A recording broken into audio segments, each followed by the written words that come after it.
언제든지 가는 날이 장날인 것처럼 오늘 일남성교회가 기도회를 하고 오늘 은혜를 많이 받고 보는 것마다 다 좋아야 다음 주에 또 오실 텐데 오늘 갑자기 앞에 영상이 딱 수동이 돼서 뒤에는 잘 나와서 저는 잘 보이는데 앞이 조금 수동이 되었습니다.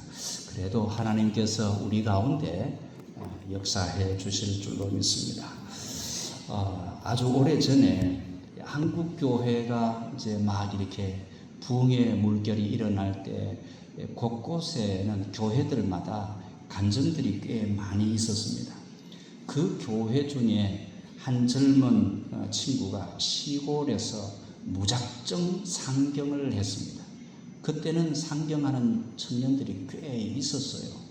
그런데 상경을 하면 갈 데가 아무 데도 없었습니다. 갈 데가 없었어요.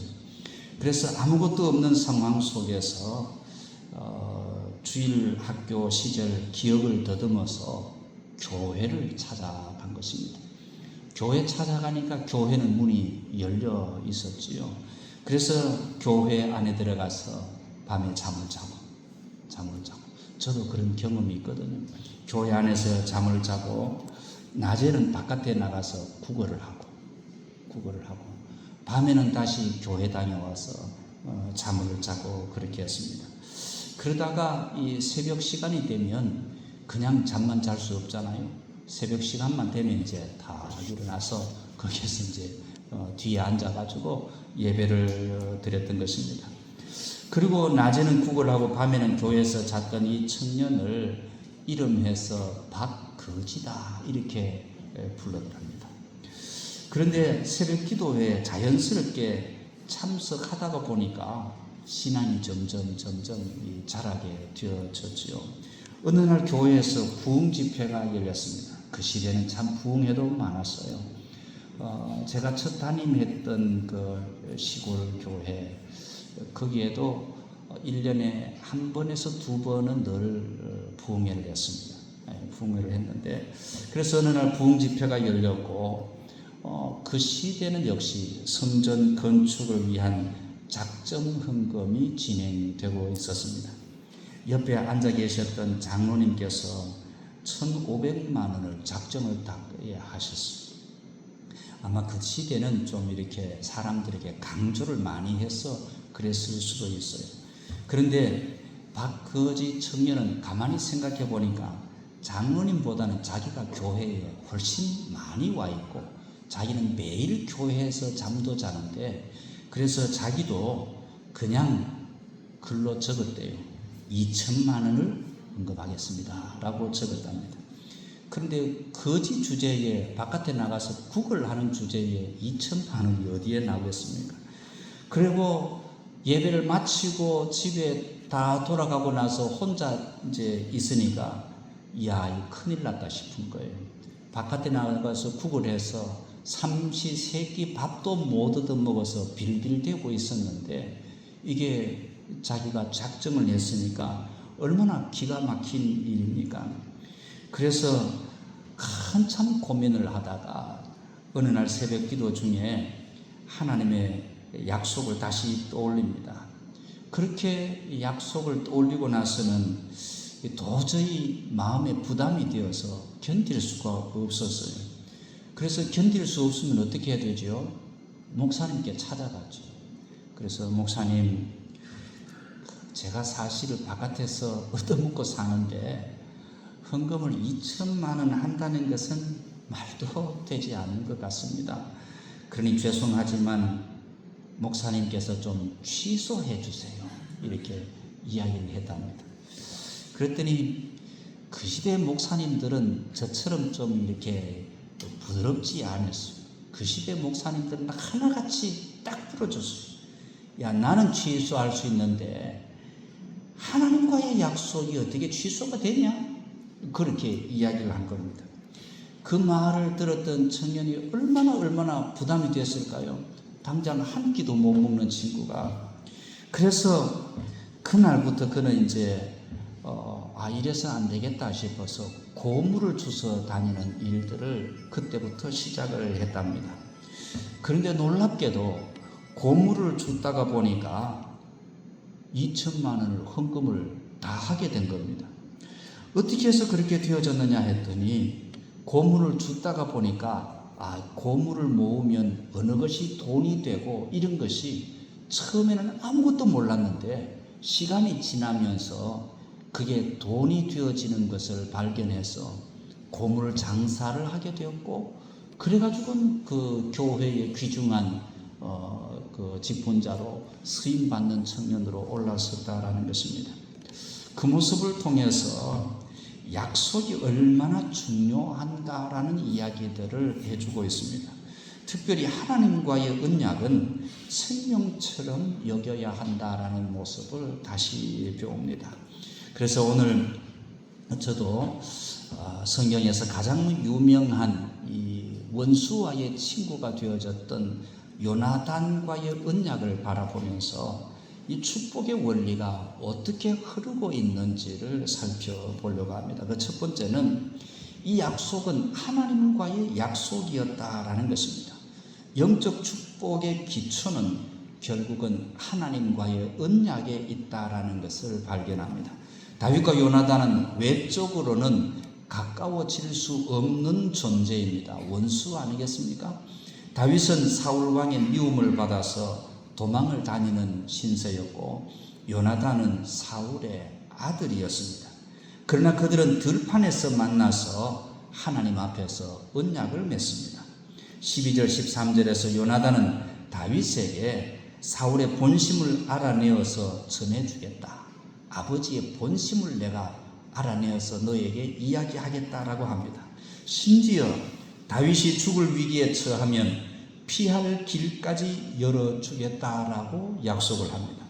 요나단의 이 언약은 단순한 우정의 차원을 넘어서 하나님 앞에서 했던 서약이었다라고 해석이 되어진다라는 것입니다. 축복의 첫 번째 원리는 하나님과의 바른 관계입니다. 하나님과의 언약을 지키는 사람은 영적으로 틀림없이 복을 얻게 되어져 있지요. 아브라함은 하나님의 언약을 믿고 따랐고, 그래서 믿음의 조상이 되었습니다. 우리 역시 하나님 앞에서 약속을 신실하게 지키면 영적인 기초가 세워지게 되겠죠. 그리고 점점 신앙이 굳세게 되어질 겁니다. 뿐만 아니라 하나님과의 언약은 고난 가운데서 훨씬 더 빛이 납니다. 다윗은 광야의 도망자 시절에도 하나님을 신뢰했지요. 하나님은 그를 끝내 다윗의 신뢰를 보시고 왕으로 세워주셨습니다. 우리의 신앙도 하나님과의 언약에 기초하면 흔들리지 않는 신앙이 되어질 것이다 라고 볼 수 있습니다. 신약 성경에도 보니까 예수 그리스도를 통해 새 언약에 참여한 자들이라고 우리를 이야기합니다. 히브리서 8장 10절에 내 법을 그들의 생각에 두고 그들의 마음에 이것을 기록하리라 하신 말씀처럼 하나님의 언약은 우리의 삶에도 우리의 생활에도 다 새겨져야 할 것이다 라는 것이죠. 저와 여러분들의 생활 속에도 하나님의 언약이 보여지고 있는지요? 내가 지금 열심히 일하고 있는 가운데도 하나님의 언약하심과 연결이 되어져 있는지를 살필 수 있게 되시기를 축복합니다. 두 번째는 사람과의 언약입니다. 이 사람과의 언약은 관계의 축복을 연결해 주죠. 오늘 14절에서 16절을 보니까 요나단은 다윗에게 부탁을 합니다. 내가 너를 보호하듯이 너도 나와 내 후손에게 인애를 베풀어 주시오. 이것은 한 개인의 부탁이 아니라 상호 언약의 관계처럼 이야기하고 있습니다. 다윗은 이 언약을 평생 간직했던 모습이 나와 있죠. 사무엘하서 9장에서 요나단의 아들 머비보셋을 찾아내어서 왕의 상에서 같이 음식을 먹을 수 있도록 그렇게 만들어 놓습니다. 모든 재산도 다 회복시켜 주었습니다. 신실함이 관계를 지키고 신뢰가 축복의 통로가 되어졌던 모습이 다윗과 요나단과 다윗 속에 그의 자녀와 후손들 속에도 연결되어져 있는 것을 볼 수 있습니다. 이게 두 번째 원리죠. 사람과의 바른 관계 너무너무 중요합니다. 교회 안에서도 사람과의 바른 관계가 너무너무 중요합니다. 예수님께서 친히 말씀하셨을 때 네 이웃을 네 자신과 같이 사랑해라 라고 말씀을 하셨습니다. 우리는 신앙 안에서 맺어진 관계를 소중히 여기고 약속을 지키는 사람으로 살아야 할 줄로 믿습니다. 이것이 관계의 축복입니다. 여러분은 교회 안에서 혹시 원수진 사람이 없습니까? 그러면 관계가 다 깨어진 겁니다. 좀 미운 사람이 있을 수 있고 마음에 들지 않는 사람이 있을 수 있으나 그럼에도 불구하고 하나님의 약속을 지키려면 이 신실한 관계를 만들어내어야 하는데 서로 원수가 되어져 있다고 한다면 이미 하나님과의 관계 속에 일어나는 축복의 자리에서도 우리는 뭔가 문제가 이미 발생하고 말았다라는 것입니다. 가만히 돌아보면 참 우리 현대 시대의 교회를 생각하면서 저는 참 마음이 아플 때가 꽤 많이 있습니다. 우리 성도들끼리의 관계가 세상 친구보다 덜 중요하게 여겨지는 겁니다. 주일을 교회 오기는 오고 예배도 드리고 구역 모임도 하는데 친구보다도 훨씬 더 멀리 떨어져 있는 그런 상황에 있더라라는 것입니다. 우리 교회 안에서 구역 식구들 안에서 교구 안에서 함께 그리스도의 교제를 나누는 것은 손에 꼽을 정도로 적은데 친구들하고는 중국도 가고 필리핀도 가고 우리 60이 되어지고 70이 되어지면 모여서 잔치도 하는데 교인은 없어. 친구들끼리만 다 모여 하는 모습을 자주 발견합니다. 그게 잘못되어졌다는 것이 아니라 우리 하나님의 백성들이 더 친밀한 관계가 우리 안에 일어나야 되는데 우리 안에는 다 경쟁 상대만 있는지 서로 눈치를 보고 서로에게 사랑하고 아껴주어도 시원치 않는데 이게 훨씬 더 소원해져 있구나라는 것을 발견하게 됩니다. 사도 바울도요, 고린도 교회와의 관계에서 약속을 지키기 위하여서 혼신의 힘을 다했습니다. 그의 편지에는 항상 신실함이 담겨져 있었던 것을 볼 수 있습니다. 뿐만 아니라 현대 사회는 약속을 너무 우습게 여기는 경우도 있습니다. 그런데 신앙인이라면, 우리 믿음의 백성이라면 약속을 천금처럼 여기는 훈련들이 정말로 필요하다라고 생각이 들어집니다. 제가 이 제주도에 가서 그 지역 사람들과 교류를 하다가 이런 이야기를 들었습니다. 거기는 약속을 하는데 그 약속이 진짜인지 가짜인지는 그날 와봐야 안 돼. 그날 와보지 않으면 이게 진짜인지 가짜인지 구분이 안 되어진답니다. 그 이야기를 듣고 얼마나 놀랐는지 몰라요. 서로 약속을 철석같이 했는데 그때 가봐야 안다는 거예요. 그때 가봐야.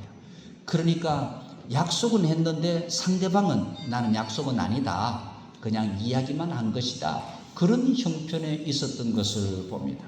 왜 그런가 생각을 해봤더니 우리 제주에는 4.3 사건이나 이런 것 때문에 한꺼번에 큰 어려움을 겪었던 사람들이 있었거든요. 그래서 같이 살고 있는데 좌익과 우익이 극렬하게 싸워서 큰 시험을 당하고 큰 고난을 경험했었기 때문에 눈앞에서는 철석같이 약속을 했는데 실제로는 안 가는 겁니다. 그게 우리 핏줄 속에 이 두려움과 또 이런 어려움이 남겨 있어서 약속은 했지만 알아, 내가 그날 꼭 갈게 했는데 자기 속은 약속이 아니었다라는 거죠. 그러니까 저도 몇 번 약속을 했는데 약속을 안 지키는 모습을 보고 너무 속이 상했는데 나중에 그 주변의 이야기를 들어보니까 그들은 약속을 해도 진짜인지 가짜인지는 이제 가야, 그날 와야 진짜다라는 이야기를 듣고 좀 새롭게 이해를 한 적이 있습니다. 사랑하는 성도 여러분, 오늘 우리 사회는 가장 가까운 사람하고도 관계를 너무 우습게 여겨버립니다. 오늘 저와 여러분들의 관계는 보통 관계가 아닙니다. 그렇지 않습니까? 천국까지 같이 있어야 될 관계인데 오늘 우리의 관계는 지금 이 세상에서의 관계로 끝이 나는 것이 아니라 영원한 하나님의 나라에까지 연결되어지는 관계다라는 것입니다. 그렇기 때문에 오늘 우리의 관계들을 더 귀하게 여기고 오늘 내 곁에 있는 구역들과 전도회와 선교회를 정말로 소중하게 여겨서 세상에 가장 친한 친구가 교회 안에 있게 되시기를 축복합니다. 그래야 우리 관계가 되어지는 것 아니겠습니까? 구역 식구들을 바라보면 죽고 못 사는 관계가 되어져야 이게 좋은 관계지. 구역 식구는 일주일에 한 번 만나는 게 짜증난다. 이렇게 만나고 얼른 구역 모임을 빨리 끝내고 친구들 만나러 간다고. 주일날도 친구 만나러 간다고. 구역 모임을 내려놓고 친구하고 어디 가는 것을 더 중요하게 여기고 있다고 한다면 이 관계의 큰 흐름의 문제가 이미 우리는 깨어져 있구나라는 것을 발견합니다. 사랑하는 성도 여러분, 특별히 심야 기도회는 교회를 사랑하는 사람들이 오는 것입니다. 뿐만 아니라 기도가 힘이 있다라는 것을 인정하는 사람들이 오는 것입니다. 그래서 우리 교회 안에 기도가 살아있다라는 것을 이야기하려면 심야 기도회에 점점 많이 모여야 할 것이다 라고 생각이 들어집니다.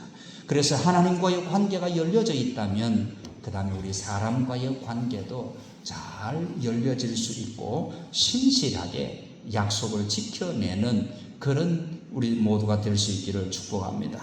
마지막 세 번째는 현세적인 축복도 연결되어져 있습니다.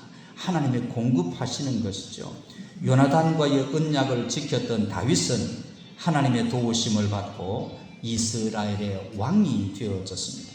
하나님은 언약을 신실하게 지키는 자에게 물질적인 필요도 역시 그대로 채워주셨다라고 가르쳐 줍니다. 오늘 본문 속에 다윗은 도망자였지만 그의 삶은 언약을 통해서 전혀 다른 모습으로 반전이 되어집니다. 하나님은 그의 신실함을 기억하시고 위대한 지도자로 세워주셨던 거죠. 그래서 축복의 원리는 하나님의 돌보심과 물질적인 축복으로 연결되는 것을 봅니다. 영적인 축복이 가장 우선적이고 사람과의 관계가 바르게 유지가 되어질 때 하나님은 그의 필요한 모든 것을 더해 주셨다라는 것이 성경의 이야기고 마태복음 6장 33절의 이야기이기도 합니다. 작은 헌신에서 하나님과의 약속 속에서 행해질 때 하나님은 제가 처음 이야기했던 그 박거지 청년, 그 청년에게 전혀 꿈이 없어서 고향에서 그냥 서울로 상경해서 있을 데가 없어서 교회에서 노숙을 했잖아요. 그래도 그때 그 시절에는 교회에서 좀 안 쫓아냈어요. 잠그는 것도 조금은 작았어요. 제가 도시에 왔을 때는 지금부터 한 30년 전에 왔을 때는 교회마다 문이 다 잠겨 있었어요. 그런데 그 전에는 그래도 교회 안에는 열려 있었거든요. 그러니까 30년도 훨씬 전에 이 간증의 이야기인데, 그래서 교회 안에 잠을 잤던 그 박거지라고 하는 그분은 그가 하나님과의 약속을 지키려고 몸부림쳤는데 오히려 그는 이 세상에서 경제적인 부도 함께 얻게 되어졌던 것을 봅니다.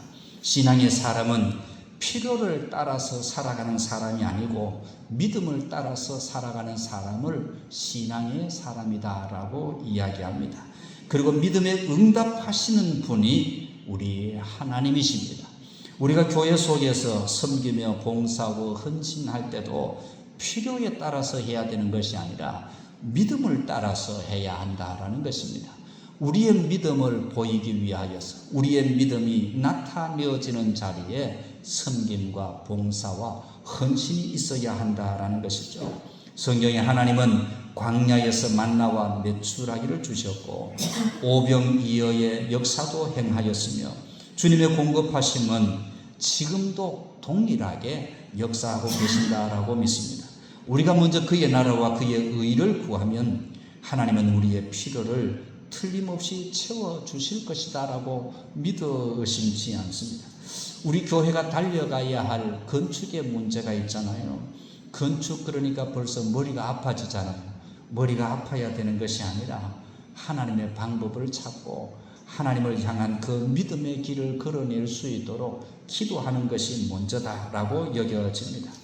오늘 우리는 다윗과 요나단의 언약을 통해서 축복의 원리에 대한 말씀을 나누었습니다.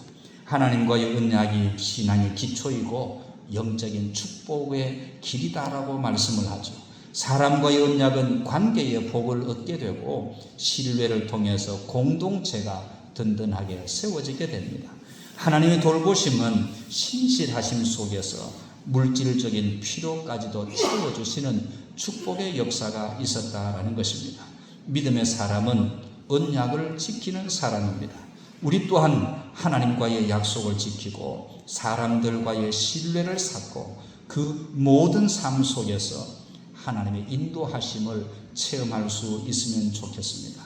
이 시대의 그리스도인의 영향력은 사실은 말이 아닙니다.